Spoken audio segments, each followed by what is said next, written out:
Stephanie. Thanks for teeing me up there.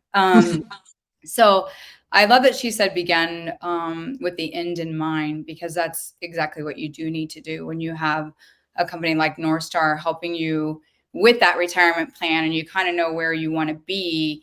Then it's easier for my partner and I, Michael, and our team to know how to get you there. So right, it's like anything when you want to hit a goal, we need to know where you need to go to get you there. So I love that. And Stephanie did a great job of telling you where to put your money and how to earn it that way. But here at Next Level, what we want to tell you is how within the practice to get there, whether you have 2 years, whether you have 20 years left, no matter where you are in your career, like Stephanie said, if you want to buy an additional practice, maybe you want to just cut back, there's all kinds of different things. But what we typically get with the more seasoned dentist is they're at their wits end, right? They're like, I want to sell within the year, I'm done. And so that does make it a way more challenging, to get you there. Because I know when you put your blood, sweat, and tears into stuff, it feels like it's more valuable than sometimes it is when someone comes in to evaluate it. So we just want to make sure that we get you there, and it's not all in the last year or 5 years, even if we can keep it steady over time. It's a real win for you and your team. So you're not working them like dogs as well. So it's really about how do we make more money year over year, and then how do we make more money when we sell. So it's a little bit of both of those things. So one of the main things is increasing treatment acceptance and overcoming patient obstacles. This is, we're going to touch on all this tonight. This is all really big stuff.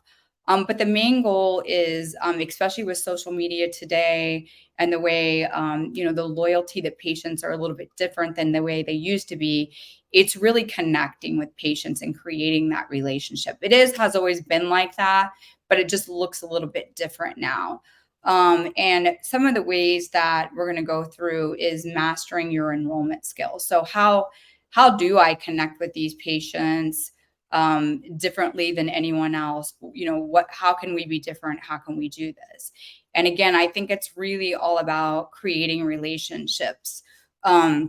And we all want our patients to say yes, right? So we want them to say yes to treatment every time we present it.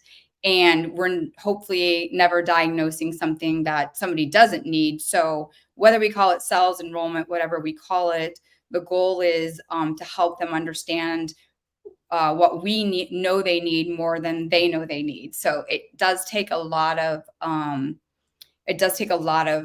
relationship time, getting to know someone, what they want out of their dentistry. So one of the first things that I've seen over my many, many years is diagnosing the right way. And I can talk a lot to this. It's way in depth, but one thing I am going to say, being a hygienist of 26 years, that I myself had to learn this, right? I was doing prophies on, we used to call them bloody prophies on, patients that, we knew after we got started probably should have been perio. We have a lot of guilt talking to patients. We try to put ourselves in their position financially, different reasons. So, docs, there's a lot of ways that we can capitalize on what we do to help generate everyday revenue. And just a few of those things on your side is, making sure that, if we're taking away tooth structure and we do need to build that tooth back up, charging out for those buildups, charging out for those PAs and bite wings that we're taking preoperative, postoperative. A lot of us will place membrane on bone grafts and not actually charge for it. We do free crown lengthening. There's just all kinds of things out there. But I think the biggest thing I want to touch on is, those watches. It's not that it's not that I'm saying there's not times that we will decide to do a membrane and not charge, or there's a time where we decide to do a buildup and not charge. That's not those, it's the 80-20 rule. It's a lot of times docs just, they put the patient, they try to put themselves in the patient's shoes, and they don't get what they don't get charged. They don't get to charge what they're doing. So we want to make sure that what you're doing, you're charging for. And we want to make sure that you feel very confident in going ahead and diagnosing a tooth. If it needs a crown, it needs a crown. It's that patient can make a decision on whether they want to move forward or not. And if they ask for alternatives, or you provide them, but you give them, what could happen, the consequence if they don't, it's their decision. So really just making sure that we're diagnosing the right way the first time, telling patients all the things that they need and feel confident that it's their health and they get to make that decision. And I definitely see this a lot with working with the hygiene team. The next thing, and really helps connect with patients, is finding out what's most valuable to them. Whenever I teach this, I have team members typically tell me, oh, we know, they can't afford it, or, something. But I always say, like, you really don't know what a person's thinking or feeling unless you actually ask. So one of the things I really teach when connecting with patients is asking this and finding out. And I'll kind of give you an example here just so you can understand what I'm talking about. I think probably cost and affordability is the number one reason that team members and even doctors will say that patients don't move forward with treatment. And one of the things that I teach, if the patient tells me that they have a concern with cost and affordability, or they only want to do what their insurance pays for, that's great news for me, because that opens up a window for when I do diagnose something, for me to say, Paula, I know it's important for you to keep costs down. I know it's important for you to maximize your dental insurance. And great, and I'm going to talk about great news here in a second, so I won't go too much into that. But we caught it at a more conservative spot, and we want to make sure that we're telling patients at the earliest signs of disease so that we can help them keep costs down. So this is something that I love to teach. There's a lot more to it, but it's something that helps create that value and that relationship with the patient, because then moving forward, I'm talking in their language to them on what they want to see happen with their oral health care. So hopefully that makes sense. The next thing I really go into with that, so all these technologies that I'm talking about for mastering skills, mastering enrollment skills, these are all technologies that you use to connect with a patient, to talk in their language, and to help them move forward with enrollment, which ultimately is going to increase revenue in the practice. Because if you can get every patient to say yes, I mean, that's just incredible. But even top tier dentists have maybe a 60% acceptance rate. And I think the average, I don't have it in front of me and I should have it, is in the 40s. So we just really want to make sure that we're using, every tactic. Again, we're only wanting patients to do what we diagnose, which we only diagnose when they need it. So it's not something that we're trying to talk them into that we don't need. And using the good news, bad news conversation is, no matter really what procedure we're doing with a patient, there's always something worse, down to edentulous, not able to put any bone in there to build a ridge back up to make them a denture or an all-on-4 wherever you go. So really there is always something worse. So a lot of things that we run into every day and in the clinical side is obviously composites and crowns. So with either one of those, the good news is we caught it while it's conservative. So let's just say it is a crown. Well, crown is much more conservative than a root canal, right? So I'm going to talk to the patient and let them know that, hey, the good news is we caught it at a conservative crown. I feel very comfortable here doing it in our practice. If we do happen to have amazing technology, we can do it same day. We can do that added value. But however, the good news is we can treat it in 2 appointments. It doesn't look like we're going to need to move forward with a root canal. Therefore, we're keeping that cost down and we're honoring what that patient desires.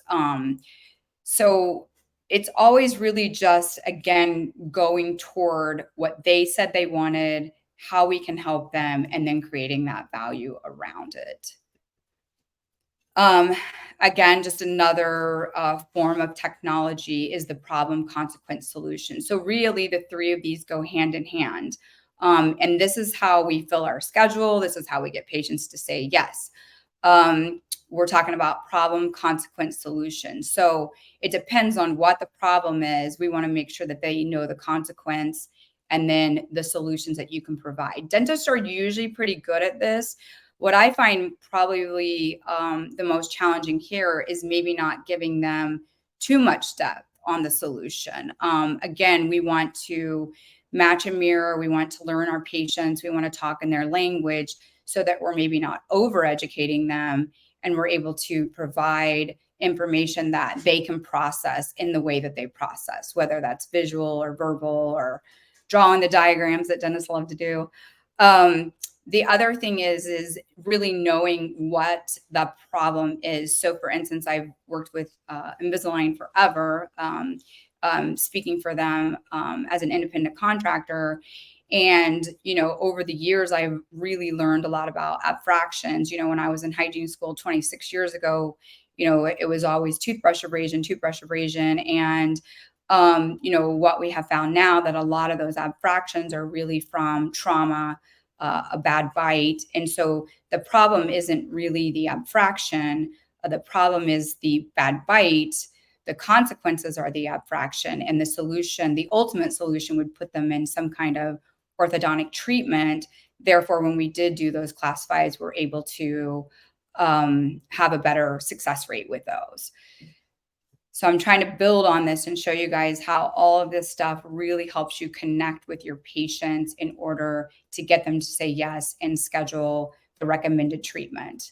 What I would challenge is I see a few of my dentists on here, but a lot of dentists don't have that technology, and we can help with that, is really finding out what your case acceptance rate is. And we'll talk about that here in a minute, because that's, when we ask, a lot of docs say, oh, all my patients say yes. And then when we do that analysis, we find that that is not the case. And it's pretty alarming most of the time to them, not to us. So this transformational vocabulary, again, it's not what you say sometimes, it's how you say it. So I'm not going to go through all these. You guys can read the slides, but I do believe in transformational vocabulary is really taking something that maybe has less meaning or no meaning, or something that they've heard so many times. And when you take that word and you make it into something else, then it has a lot more meaning. And again, it's every little thing that counts, right? So we've got diagnosing the right way, and then we've got finding out what the patients value most. We're talking good news, bad news, then we're talking problem, consequence, solution. And now we're just changing our language a little bit, because that makes a big difference. Even when we answer the phone and we say, someone ask a question and we're answering absolutely, my pleasure. Even those things are transformational vocabulary, where we're changing like sure and yeah into more powerful words that makes patients feel special, and you feel welcoming, and you feel it has a more positive tone to it. Therefore, it just makes them feel better. And I love, like, doctor wants or recommends to even we believe, or doctor and I believe.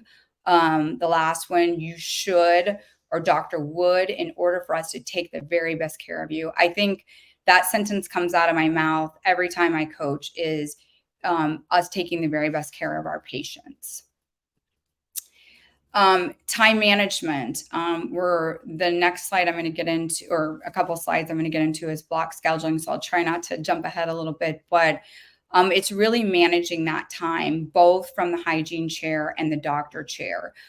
There's a couple things about managing time. It's not just, getting them in and getting them out and staying on time. It's really down to timing yourself. As hygienists, we typically just get that 1 hour. So it's more about managing our time. But with dentists and doing procedures, it's more about how long does it take you? How long does it take you to do these procedures? So I really recommend that you're managing, you're checking your time and truly scheduling patients accordingly. We have a lot of fee-for-service offices we work with, but even insured offices, nobody wants to wait. Nobody wants to feel like a number. I think we've all heard about that before, being in whether it's a medical practice or a dental practice, where it was like cranking them in and out, and patients can feel that. So knowing that time is a really great thing because you can double book your chairs and be much more profitable, and make sure that you're using the tips and tricks that we would give you so that you can make sure that that assistant time and your time really get coincide so that you're not double booked, because you can only be in one place at once. But you want to you want to maximize those chairs as much as possible, still not compromising the integrity of your patient experience, and having, those wonderful reviews, and really, quite frankly, your team, right? We don't want to run them ragged and make them want to take off and leave us. So it's really important that we're taking care of team, as Stephanie said, with providing benefits these days, and things that they help you with. Really, we want to make a happy work environment too. And we can do that and still make money. And I have found that dental assistants and even hygienists, we love to produce, right? If you can put an assistant in their own room and have them doing things, and they know they're helping create value in that chair, they'll do it all day long. Okay, another technology that we teach is handoffs. There's so much to say about these, but it's really like passing the baton. It's really making sure that each and every one of those handoffs are thorough, that someone's there to catch them. It's really making sure that the patient hears things and hears them often, so that we're very transparent. It's very important that we don't violate HIPAA when we do these handoffs. And it's really important that our patient never feels alone throughout their entire journey in the practice. So it's setting you up for the best success on how to have a handoff, where to have a handoff, what's most important during a handoff, and what that means to our patients. So just think about those handoffs when you go back. The next thing I always want to teach dentists is not always, but you do have the power. You have the license, you have the education, and patients usually come to you because they've either heard, they've either seen where you've gone to school, they've done some research on you, they've heard you're really great at something. It could be a lot of different things, just your chairside manner. It could be your beautiful aesthetic dentistry.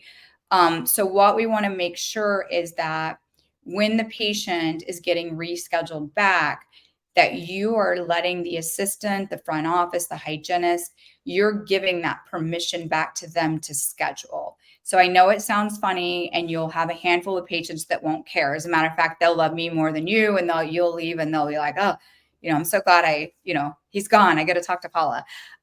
But we never know exactly who those patients are in any given moment.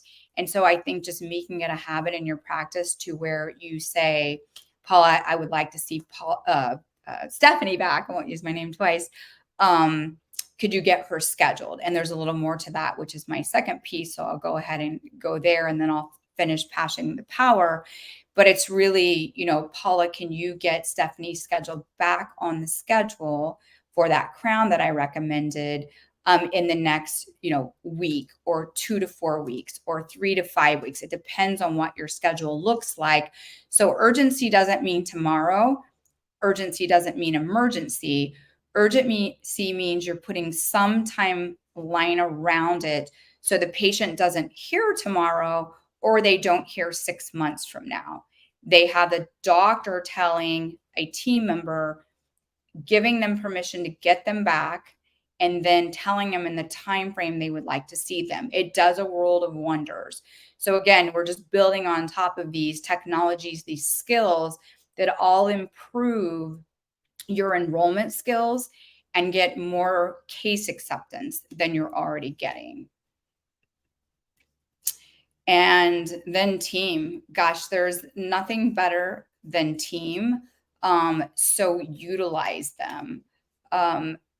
We want to make sure that, again, if you have 2 chairs, if you have 2 assistants, that we're maximizing that. We want to make sure that we're getting in with hygienist on time. We want to make sure that we're always giving each of our team members kudos. It's always please and thank you as you're passing a patient around the office. All of those things, again, are going to make you shine as a happy, friendly practice where people want to come and they feel very taken care of. All right, we're going to shift gears and we're going to talk about that schedule because that's one of the most important things in the practice. So all the things I just talked about are what's going to make your schedule look like this. That'd be nice, right?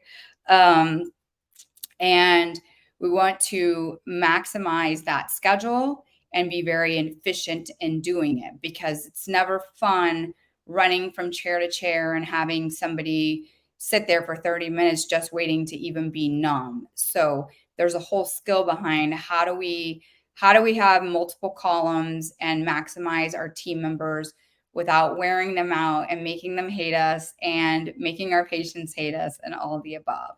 So the first thing you want to do is you want to audit your day, your week. It's always seeing what's coming up. In my schedule as a hygienist, in your schedule, is there any other opportunity? Is there an opportunity like a hole in the schedule where I can pass my patient over to you, you can pass your patient over to me? Is there opportunity where we are doing the upper right and we could be adding on the upper or the lower right as well, or even the upper left? Is there opportunity in we're doing a procedure, there's something we didn't see as minimal as a sealant that we could talk to the patients about the benefit of a sealant and go ahead and even seal a permanent virgin tooth, just really looking at that opportunity. The other thing I really like to look at is if a patient has, especially coming into hygiene, if a patient has continued to have something on their treatment plan that they haven't moved forward with, what master enrollment skill, probably all of them, am I going to use today to finally talk Michaela into that crown that we diagnosed 2 years ago that she still hasn't moved forward with? So that's what it's really about, really seeing what opportunity we have in our day.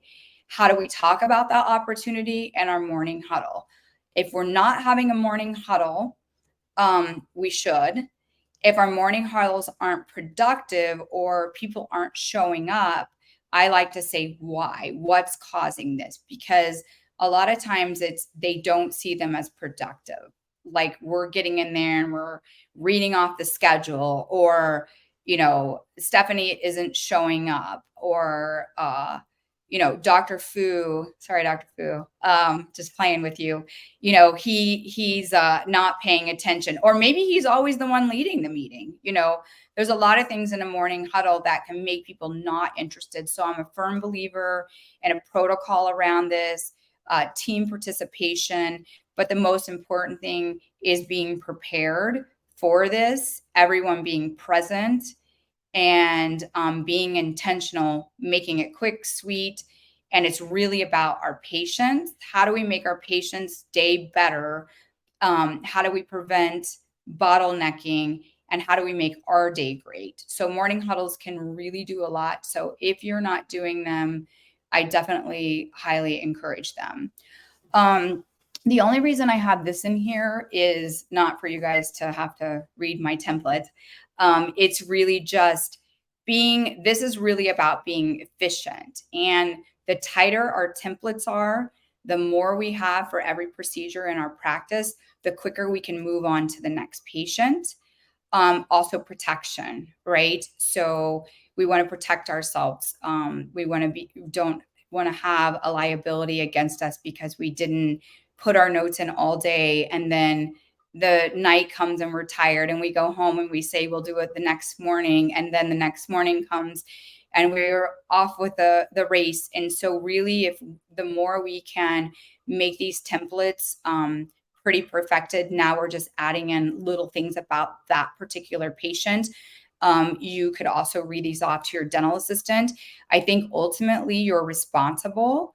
It's your license, it's your name, it's your patient. So just be careful on, just leaving that up to everybody else. That's why the better these are, the more if a little something's forgotten, it's not as imperative.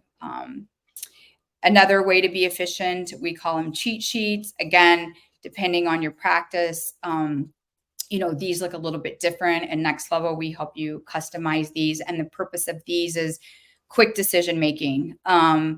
If I'm a hygienist and I have a new patient in my chair and I have 1 hour with them, I have to make a quick decision if they're gingivitis therapy, their perio, or they're, a regular cleaning. Anything beyond a regular cleaning, if I don't know how much the patient's going to owe, I have a couple of choices. I stop, I go get Mary up front. I don't do anything today because I don't know, or I move forward with a prophy that should have been something else, because I don't have time. And I can promise you what happens in many, many practices is I think the last two I said, which would be, I'm going to move forward with a prophy because I don't have time to mess with this. Or guess what? I don't do anything. And now the hygienist had me in their chair for 90 minutes, waste of doctors' money, right? Because you're paying me as a hygienist. You just had a patient. You may have an unhappy patient now because we didn't do anything today. And we just wasted 90 minutes of chair time on exam and, maybe an FMX or something. So it's really setting the day up for success with each and every patient with all the tools in the toolbox. But these are like last minute decisions. Everybody understands when someone comes in for an emergency or we want to add treatment, it's okay to say, hey, if we want to move forward with that filling today, let me go get Mary so she can review how much that additional cost is. Same with an emergency. So this really falls a lot on the hygiene side. But I do like the night guard in general because, hey, if you finish treatment today, might as well scan and finish up with that night guard. And you can do that right now if you know how to talk to the patient about that. Another way to be really effective with scheduling is pre-blocking. The first thing you need to know is, again, I talked a little bit earlier about the timing. How long does it truly take a doctor to do a procedure? Not in the doctor's mind, but with some help with your assistants. How long does it really take you? And then of the full procedure, how long are you in there versus them in there? So the first thing is, what is our goal? And, through Stephanie and her team, we can find out, when you want to retire, how long you're going to be a dentist for, what do we need to profit each year, and we can set goals based on that. And then what we do is, let's just say your goal is 5,000 per day. What we want to make sure we do is we're going to be planning for that. So we're going to pre-block. And as you can see here with the gray, that would be assistant time, and then black is doctor time. And you can see when you go into column 2, assistant's time is going to overlap, and it's just going to go back and forth. And this is if you can't do this to one assistant, please, or don't give them my name. We really do need 2 assistants, or at least 1.5, to accomplish this. Another thing you're going to look at with scheduling is that rock, sand, water. So when you have your goal, it's, I'm going to maybe flip back to this other slide so we can kind of look at these together. How many of these black areas need to be rock? How many need to be sand? And we don't really plan for water. Water just kind of comes. So again, in your practice, we help you figure out what procedures you're doing that we would consider rocks. And it really is based on what's in your toolbox, what you feel comfortable doing. It's how much does insurance pay for it? It may take you 2 rocks to equal, a fee for service rock, so it's really looking at, what kind of procedures are you taking dental insurance? What is your goal? How many assistants do you have? How many operatories do you have? And then designing around that. So there's a kind of a lot that goes into this. But once you get it down, it's something to live by, because then what happens is you don't have one day that's 1,000 and the next day that's 10,000 and then 0 and then 500 and then 1,000. And so we're all also not running one day maximizing and going home exhausted, and the next day we're sitting around twiddling our thumbs. So it also helps just with congruency across the board in that way, consistency. We're going to, with the scheduling, there's a couple things we're going to talk about. And again, a couple of these slides go hand in hand, but I like to create a ghost column. And the reason I like to do that is if need be, I should say, sorry, is that's when we're talking about cancellations and no-shows. And that's going to come along a little later. But we're talking about scheduling. So I wanted to put it here. If we know somebody's not going to show up, or we're unsure, or we don't have a number, there's lots of different ways to leave those messages and have conversations around this. But in the schedule itself, I would go ahead and put a real patient in there, someone that you know you can count on showing up. And then we can teach you how to have that conversation if that non-communicative patient shows up, or if they don't show up, we've already planned for that. So that's what that ghost column is. Another thing for a successful schedule is your appointment conversation. So I see where a lot of people fail is they put this appointment card in the baggie, they write it down. I like to have a conversation around it. I always, number one, I want to, thank the person for scheduling, because again, we're a please and thank you practice. And the next thing I want to do is let them know that we do have a policy. It's a 2 business day policy. And we want to make sure that, Mary up front's going to give them lots of confirmations. But if there should be a change, and again, we'll talk about this with the cancellation policy, but I'd like to say it verbally when I am scheduling them, that there will be a fee attached. And I personally never want that to happen. And then the last thing about this, if you notice the QR code, is ask for the reviews. So I like to have this on my appointment card so that I can say, Michaela, I had such a great visit with you. We always love when you're coming in. And, if there are any relatives you have or friends that are anything like you, we would love to fill our practice with a bunch of you, Michaelas. So I have to give Michaela a lot of love, because she helped me out a lot on this PowerPoint presentation. But she is a great, amazing person. And then another key to your schedule, again, we're keeping that schedule full, we're keeping you profitable, are your follow-ups. One of the biggest failures in a practice is follow-ups. You go in, and no offense if there's any front offices on here, but there's little sticky notes everywhere. There's, binders and folders and different ways to do follow-ups. And there's lots of different ways to do follow-ups. We like to implement a software that basically does the work for you. It's kind of like scheduling it in your phone. If you have a dentist appointment next week, you put it in your phone. If you set it on a 2-day reminder, you get a little reminder. You're like, oh yeah, maybe an hour before, and all the thinking is done for you. So a follow-up system should be that easy for your front office, where everybody who leaves the practice has a plan around them, and everyone who leaves the practice gets followed up on without an appointment. So there's a great protocol around that, and you just want to make sure that's tight, because I can't tell you the number of practices that we come in that half their patient base does not have a next appointment. And that's another alarming thing when we show a dentist that for them. We see it all the time, so it's not too alarming for us. We don't want to see it, but we want to help that to eliminate that. I talked a little bit about this earlier. It's that measuring your treatment acceptance. Not going to go too far into this, but really, you can't just say all my patients schedule. You really need to measure this. Once you are measuring this consistently, it helps us guide you on where are we falling short? Why aren't people scheduling? Why aren't people saying yes? And it can be a multitude of the things that I've already gone through, and it can be things that we haven't gone through. So it's really understanding where it is on a daily, weekly, monthly basis, and then how can we help you improve that? So we really like to touch on that. And I've already touched on this a little bit, but it's all about office policies. It's all about protocols and systems. And I think I have a system for everything. And it's getting you all to use it is the challenge. So that's another thing we really do is hold you accountable.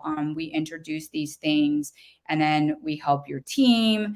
We help you get used to using them and making sure that we're using them the right way.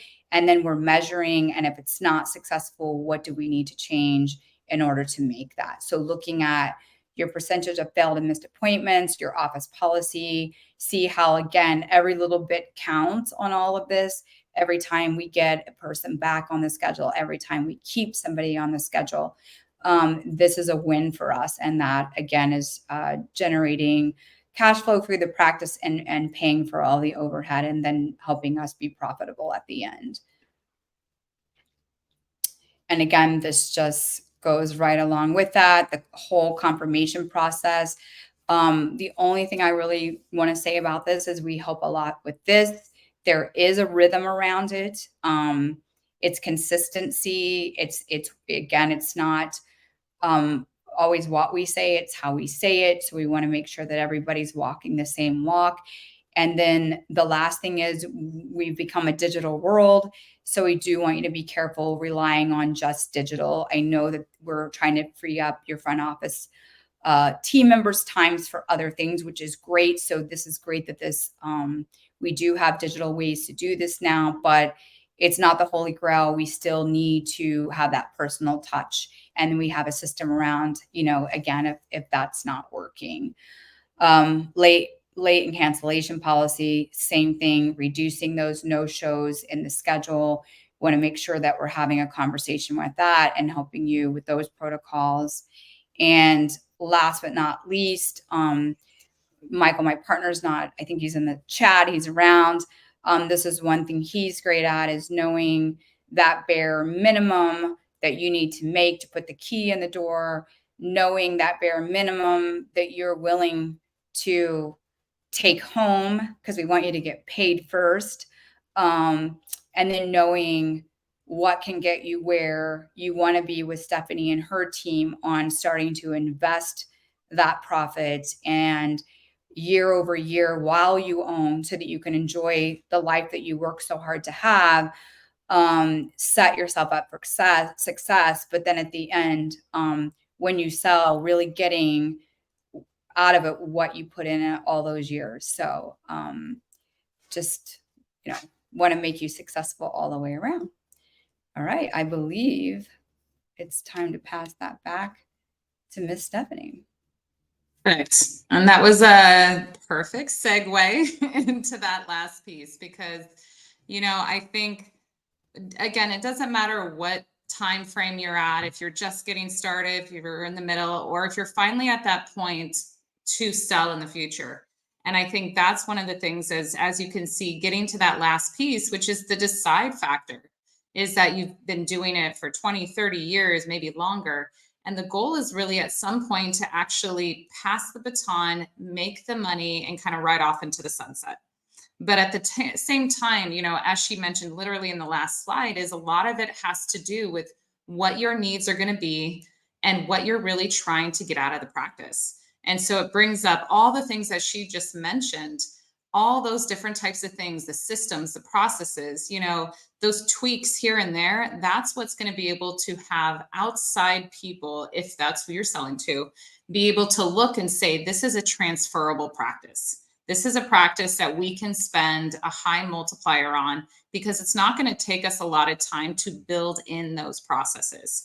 So it's really important to get those things out of the way first, so that when you finally get to the decide factor, you can determine whether this is the right time for you to move forward and sell your practice, or we might need to take an extra year or two and continue this process with them to be able to get to that higher price point. So when we get to this final decision, it's really based upon, are we at a point, when I said at the very beginning of the presentation was, we put together this projection. We knew what we wanted for lifestyle purposes. We knew what we had for the amount of assets we currently have. The big piece is that valuation and really figuring out how much we have to get out of the practice net of taxes to be able to enjoy that and kind of live off. Because the last thing you want to do, doesn't matter if you're a practice owner or not, is get to retirement, be 10 years into retirement and run out of money. And so our goal is to make sure that we're at least providing the analysis ahead of time so that if you're at that 1 million that I was talking about and you need to get it to 1.5, you utilize a consulting firm like Paula to be able to help build that up so that when we finally get to that decide factor, we do another evaluation. And then from there, we determine if we hit that price point, and then that's where we're deciding how we're going to sell the practice. And again, this can change. And I know DSOs have been kind of the big piece that have come into the play, the big player. But at the same time, it's always good to see what the other options are. At the end of the day, these are the main things we really focus on. You can obviously bring somebody into the business, an associate that's worked hard for you. If you want to keep it within, there's a lot of different opportunities. If you can point out that person early on, there's ways to not only help you and give you enough time to make sure this is the right person, but it also gives them the opportunity to buy in appropriately. Because it's also very hard for a young associate to buy a practice. They just don't have the resources. It depends on, they have to go out and get a loan. There's a lot of different moving pieces here, and there can be some disruption, especially for your patient base. When you think of it from that perspective, you're changing, there's some loss there. But if you have somebody that's been working with you for a couple of years or maybe even longer, it can be a little bit less disruptive and it makes it a little bit of an easier transition. The downside on that is that you might not get as high of a price point or multiplier. So you really have to determine what's going to be right for you. And again, that's what working with the consulting team is going to do, is be able to really see what your needs are, what you can get your practice to. And then we help determine the best way to get out. Okay. And so that's, again, there's family transfers. Like I said, the DSO is typically you're getting the highest price point or multiplier. There's more cash up front. But at the same time, there are stipulations a lot of times, and it can change, but they might want you to stay on for a little piece of time. But also it's sometimes it's one of those things where if you're selling to that outside, they want to make sure that transition. So if you don't have those systems and processes in place, it really does. It's very unfavorable to the outside because they're looking at this as an opportunity to just like build in, plug in another person and kind of move forward. So again, it's really important to get your practice in order first and not, we see unfortunately too many times where as a practice owner continues to get older, they just work less days. And then all of a sudden the revenue starts to go down. And now you're finally at a point where you're ready to retire, but your revenue has slowly decreased over time. And that doesn't really help you from a sales perspective. So again, it's great to work with somebody at any point in your career, but even closer to that exiting piece, because it will get you the highest price point in whatever direction you decide to go. Worst case scenario, you can always close your practice and sell the assets. That's obviously the least expensive and you can get dollars out of it. But there's so much opportunity, especially if you've built a really solid practice, to really get it to a point where it has some value there and you can pass it along. But those were really the main points that we wanted to get to, because now at that point, you've gone through the whole thing, from starting at the very beginning, really starting to ramp up, making sure that you have the right things that you can offer for your employees. We talked about the benefits, making sure that your family's being provided the income and the lifestyle that you want, building up your practice through all these different systems, processes, efficiencies that she's kind of gone through as well. And then finally getting to that point where you can sell that practice. And that if you can get this dollar amount, that you're going to be okay. And that's the real piece where working with a team is the best way to continue, because it's hard enough to do dentistry in general, let alone all the different business aspects of it. So that's what, again, this is a lot of information in an hour and a half. But at the same time, we wanted to make sure that we at least went from start to finish. That was the most important piece. And again, a lot of things we touched upon, this is all macro. And I always say with a lot of these, with individuals, is it's going to depend on the situation. And that's why it's always important to also, these presentations are great, but it's also going to be very specific to the individual practice, how large or small, what you're currently doing. And then, of course, from our perspective, is what does your personal situation look like? What are your other assets? And making sure you're in a good position there. So look at us as resources. I think that's the most important piece is, we're here and we like to provide this education. It's very important. But at the same time, we're also here to build relationships. So if it is something that you're looking for, like I said, I think we're going to be sending out a survey as well to make sure that you can get that established. But we did want to leave a couple minutes for questions.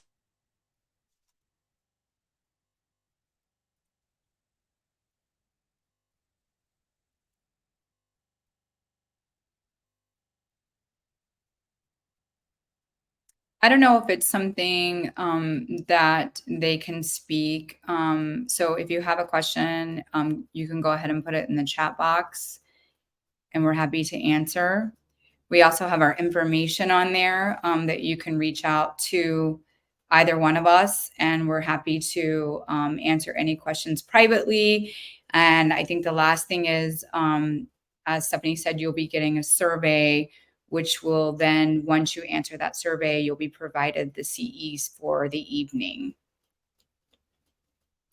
So we'll just wait a couple more minutes here. If there's any questions, I don't want to short anyone, but it doesn't seem like there is.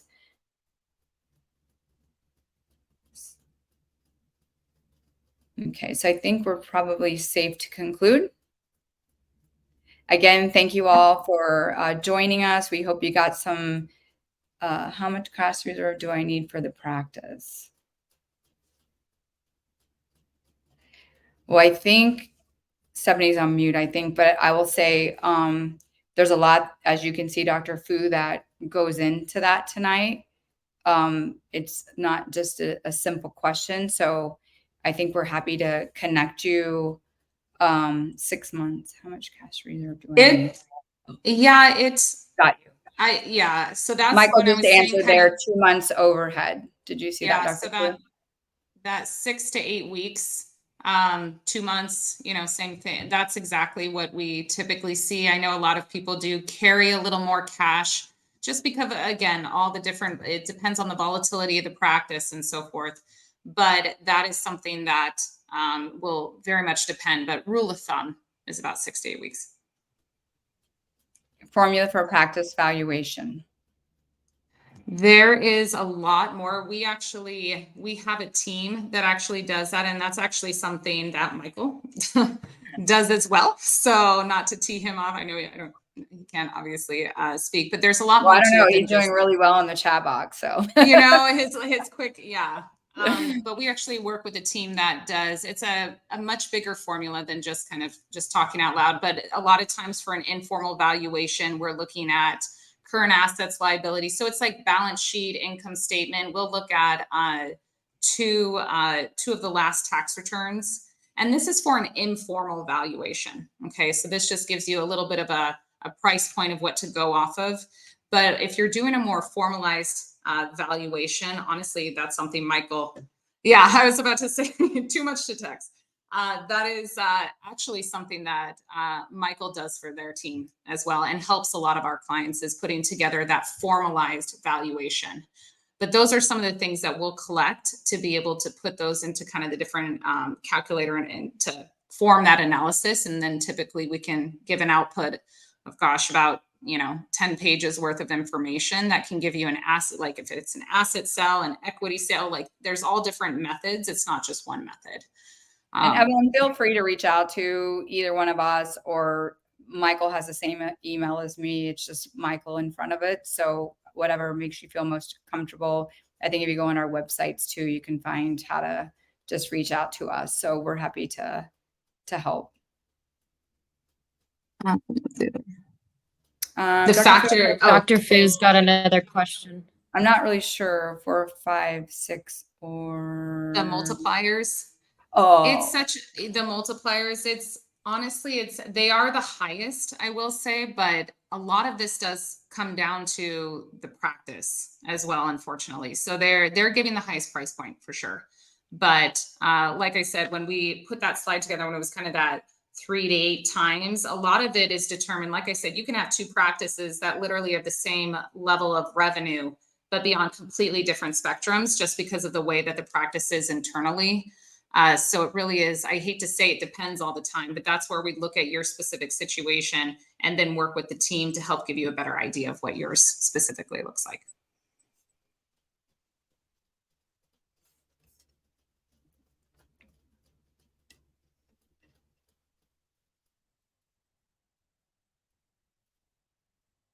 All right. Any other questions?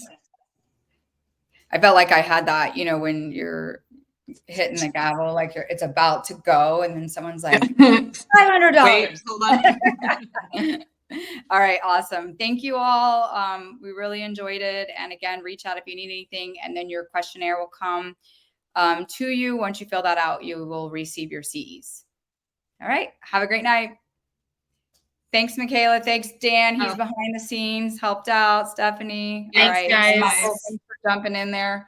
All right, cool. Thank you, everyone. Bye. Right.